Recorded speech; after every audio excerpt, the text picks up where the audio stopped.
बिस्मिल्लाहिर्रहमानिर्रहीम। अस्सलाम वालेकुम रहमतुल्लाहि व बरकातुहू। नॉलेज ऑफ कुरान हदीस के चाहने वालों, आपका मेज़बान हाफिज़ आतिफ हुसैन आपकी खिदमत में हाजिर है। नाज़रीन सामीन, आज मैं आपको इस वीडियो में 9 ज़िलहज्जा के बारे में बताऊंगा। सुनिए मेरे नबी का फरमान।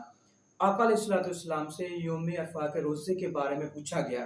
आका अलैहिस्सलाम ने इरशाद फरमाया, मैं अल्लाह ताला से उम्मीद रखता हूँ यौम अरफा का रोज़ा रखने पर अल्लाह ताला 2 सालों के गुनाह माफ़ फरमा देंगे, एक पिछले साल के और दूसरा आइंदा साल के।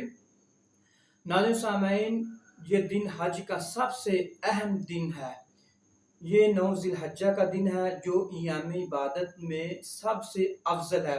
इस दिन की इबादत में दुआ, ज़िक्र, रोज़े, नफली नमाजें बहुत अहम है।